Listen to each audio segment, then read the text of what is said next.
তোমার মাছটা কি বড় হয়েছে? না এখন বড় হয়েছে সাম্বা? না। এখন বড় হয়েছে তাইলে? উফ, ঘোড়ার ডিম এই মাছ বড় হয় না, এমনই থাকে। এই মাছটাকে গরম পানিতে দিলে কি হবে সাম্বা?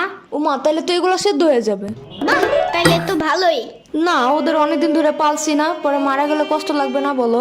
কিছু যায় আসে না, ওর টেস্টটা কেমন আমরা সবাই একটু জানতে চাই।